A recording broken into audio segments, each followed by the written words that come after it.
Today I'm going to be installing the Bulletpoint mounting solutions Rubigrid, the dash mount for the 2019 Plus VS30 Sprinter van, Mercedes Sprinter van.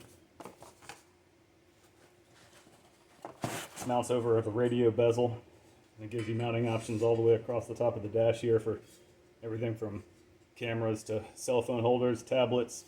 They've got several things on their site for options. It works with all the ball mounts, so you've got the 1" or the 20mm or pretty much anything you could fit all the way across. I'm going to be installing the phone holder. This is, I believe, up to 3.4 inch. It's just a spring-loaded, simple phone holder. Holds your phone very securely here. I'll be mounting that to the left side over at the top. But we're going to get started on doing the install on the dash in my Sprinter.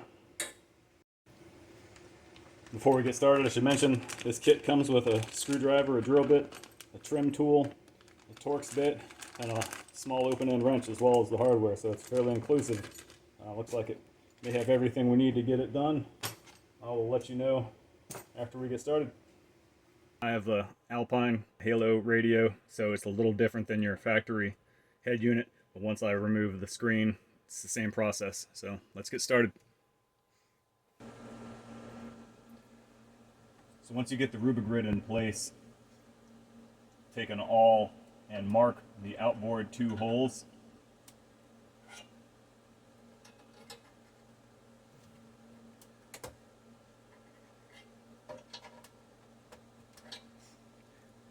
And then I will drill the rest of them once I get it onto the bench.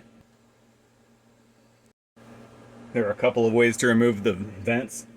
The easiest way is if you can just put your fingers in the edge right here and give it a pull. You can pull the whole unit out. It's just 4 spring clips holding it in.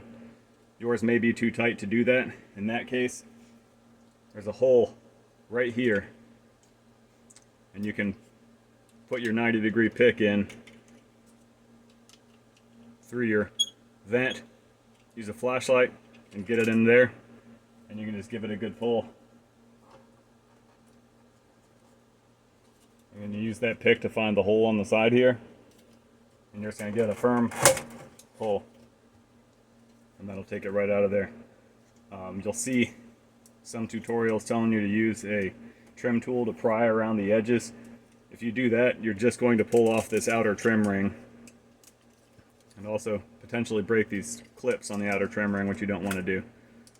And if you do take that out on accident, that only goes back in one way, and these clips do break fairly easily. The one way it goes in is right here. There's an extra slot.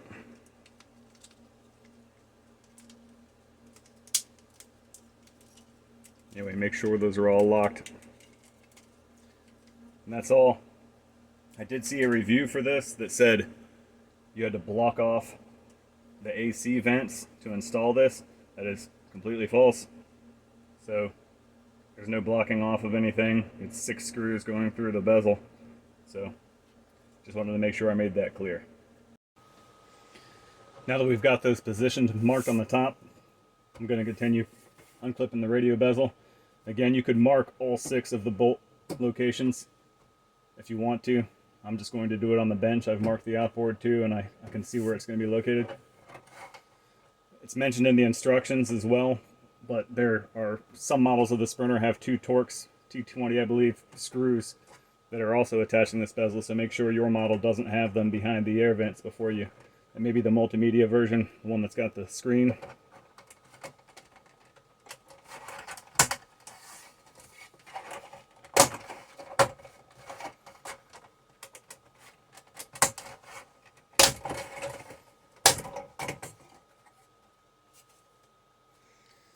Now that it's off, you can see they're just very simple, rudimentary plastic clips. They do a good job of holding it, and it's better than some of the other manufacturers where these break every time you pull them out. So I don't know if we broke any or not. We'll find out. Also got metal clips. None of them popped out. It's a good sign. You can just set this aside. If you've got the multimedia version, the screen may come down with it, and you can just gently hang it.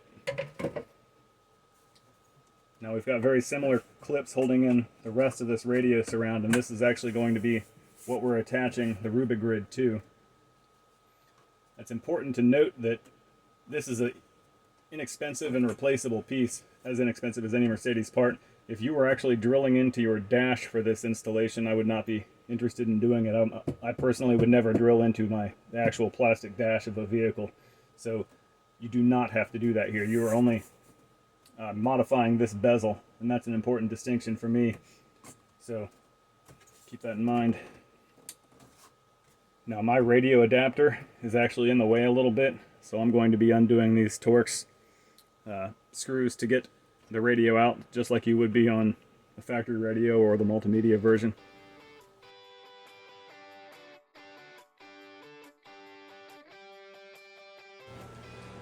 Alright, I've got my radio hanging loose now.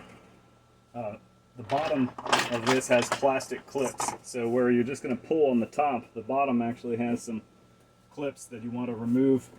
You're just going to lift up gently on them. Just look in over, get a flashlight if you need to, but just look in over the edge, you'll be able to see them. You definitely don't want to just pull these guys off. So they're going to need to be gently pried up as you're going around. Looks like there's one on the top as well.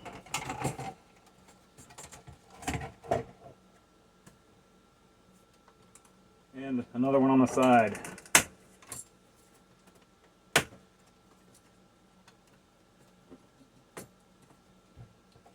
Just take your time and be gentle with them, and you won't break any clips. And since this is mounted to this bezel, you don't want to break any clips, because that's going to affect how solid the installation is.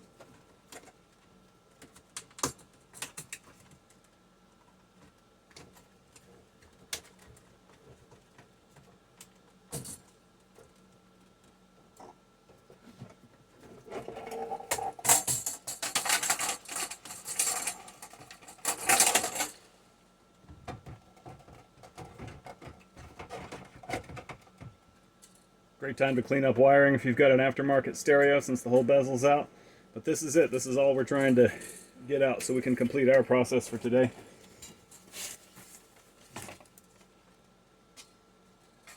This gives you a better idea of how this is mounting. And again, this is the only piece you're going to be modifying. There is no drilling into the dash, which is excellent. It's just a really nice fit. Looks great. So we're going to get this thing to the bench and go ahead and get this drilled. It's a good time to mention, each component also came with a cool Bulletpoint Mounting Solutions sticker for your toolbox or vehicle. Now if you marked only the outboard too like I did, you'd want to make sure that when you were drilling these you did not distort the shape of the bezel to the point where when you put it back in the vehicle it wasn't a perfect fit. So be mindful of that. I'm going to drill the outboard too, loosely attach them, then I'll mark the other screw locations to make sure I don't do that.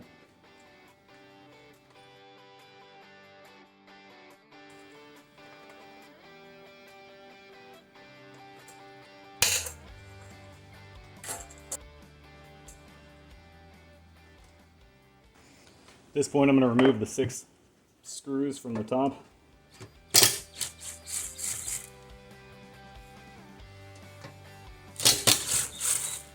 They're in there fairly tight, so I suggest using an impact or a very good screwdriver.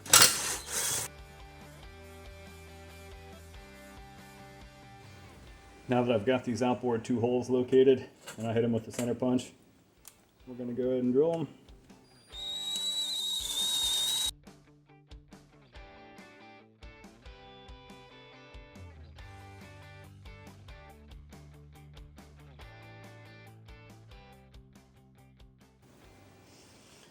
Actually use an undersized drill bit, a little bit from what they sent with them.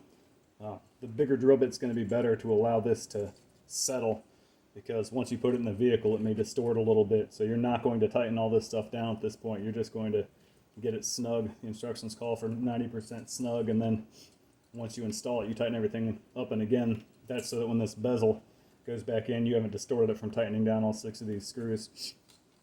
But now that I've got these 2 located, I'm going to go ahead and mark the other 4 hole locations. I'm using an awl. You can use anything you've got that's sharp. You could even drill through this if you are so inclined.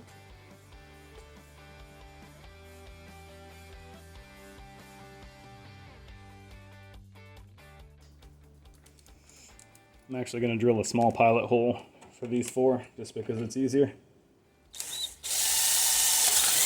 Won't allow the drill bit to walk as much. Now, while I did drill the outboard holes a little bit undersized, I'm not going to do that on the other 4 because, again, I'd like them to be able to float just a little bit so that they're not distorting the plastic.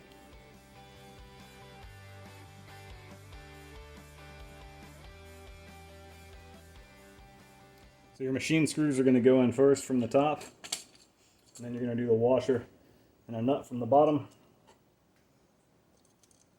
And again, you're just going to snug it up. You're not going to tighten it down. Just get it most of the way there.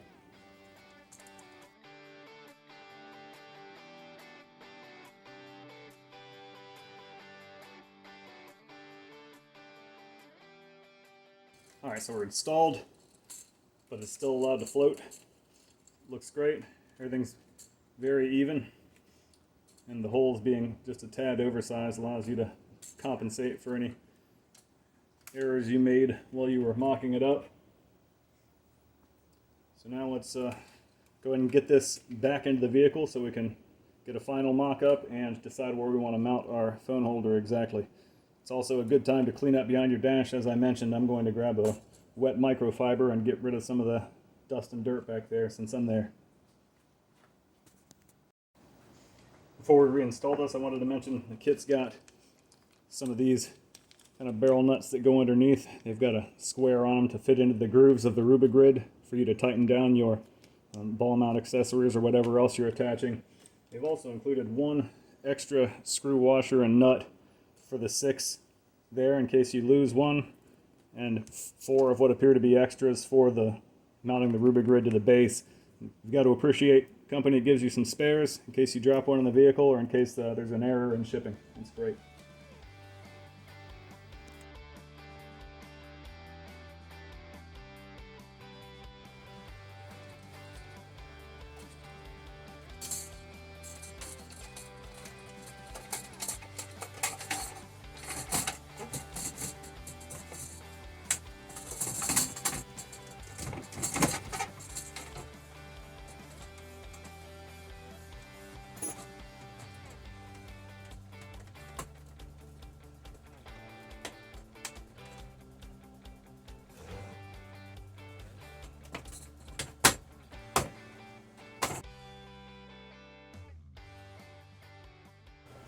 Also a good time to point out you've got 4 Torx screws across the top here.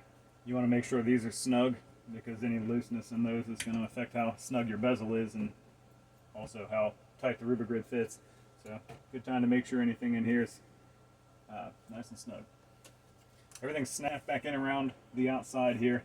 So at this point we can start tightening this stuff up. Make sure everything fits flush against the dash and you're not pulling anything out of whack. You can set the top of the Rubigrid back over here and take a look at it and get an idea for where you want to mount your components. But we're going to go ahead and snug this down.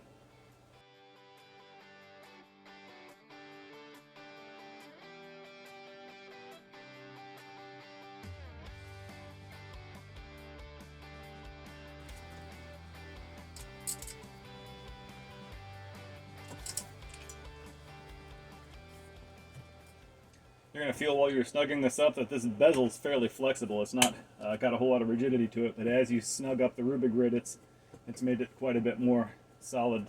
So, feels good.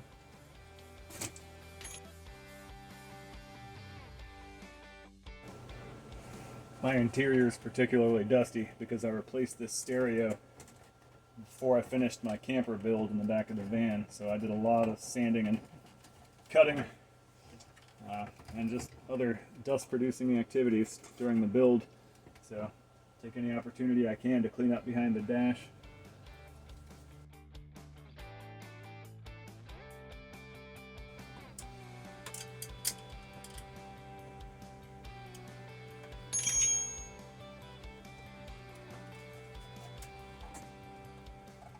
When you're going back in with your radio, make sure you haven't disturbed any of the connectors or anything. I've got, being aftermarket radio, I've got some 2.5mm stereo jacks and other things that'd be real easy to pull out, so you don't want a nasty surprise. In fact, there's one right there that wasn't inserted all the way. I don't know if that's the microphone or something else, but good time to check that out.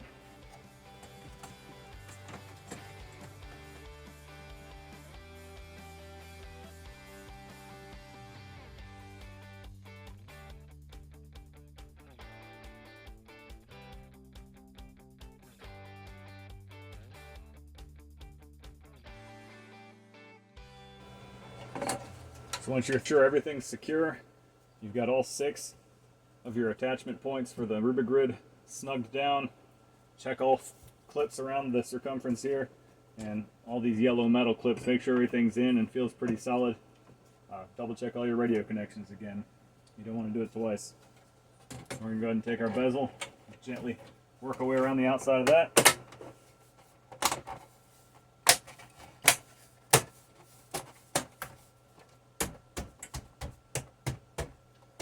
If you've got those 2 Torx screws that we mentioned earlier, make sure you get those reinstalled. For me, I'm going to go ahead and, well, I'll do the Rubigrid first, but then I'll be reinstalling the screen from my Halo. So next step is to locate your phone holder, decide where you want to put it.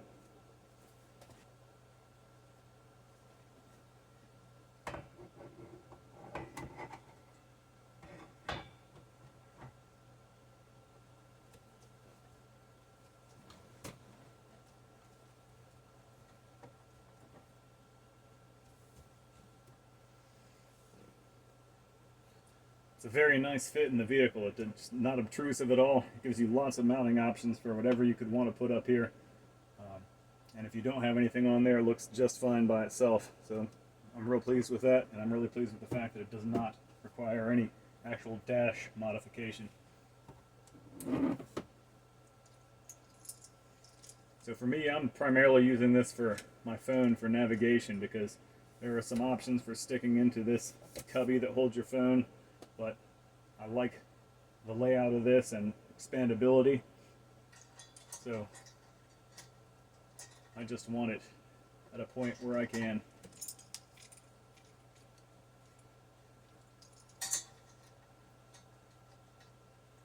get it out of the way of the vent, but where it's going to be convenient to be using GPS and stuff. So I think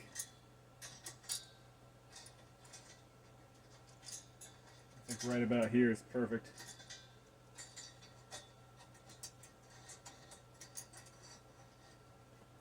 We've also got, these are tracks, so once you get that barrel nut installed on the bottom, you're going to be able to move this around before you snug it up. So I know which track I want it in, and then I, from there, have a couple inches of expandability or movement to allow me to kind of tailor it. So I know where I want to be. And again, with these barrel nuts, they've included 5 of them in case you misplace one or damage one. It's really nice of them.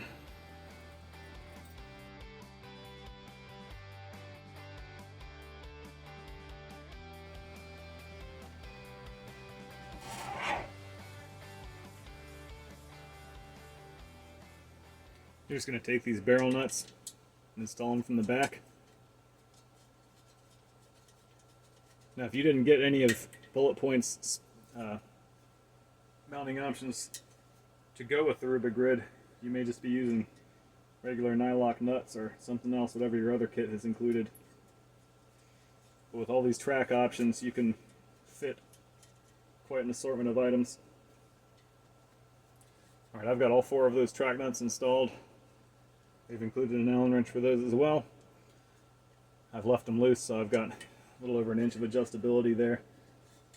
So now we can go ahead and set the Rubigrid into place.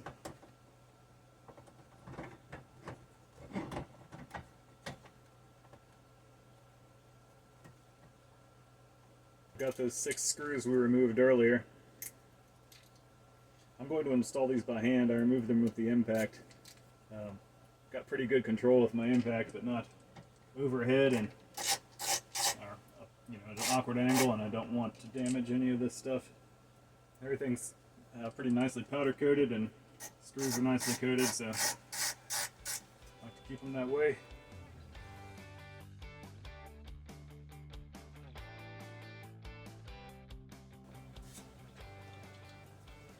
So that's all snugged down. It's nice and solid. Again, I really like the fitment. The matte powder coating matches my interior perfectly. Most of these Sprinter interiors are black, unless you've got a camper or something. Now before I snug this guy down, I'm going to go ahead and see exactly where I want to place it.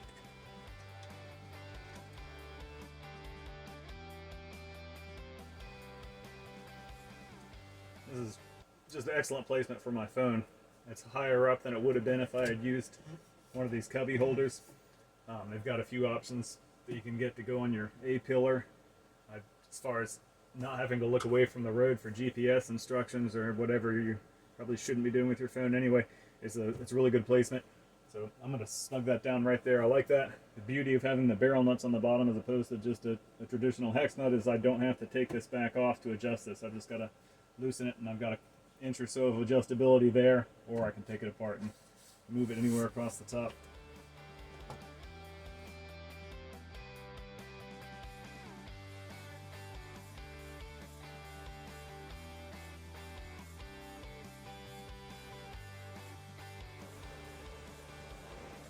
Alright, I cleaned off my vents in the sink with the sprayer real quick and dried them off a bit. And we're just gonna, this angle's down about 10 or 15 degrees, and if you look back here, so does your vent tube. So you're just going to line that up. You've got a spring, at every corner. Same thing, angling down, springs flat.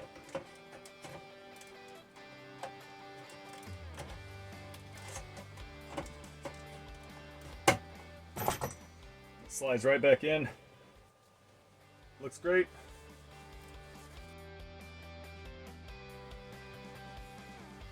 That's it for the install. If you've got any questions, post them in the comments or hit up the tech support at Bulletpoint. I'm sure they'll be happy to help you. Give you a closer look at the finished product up top here. Very nice fit to the dash.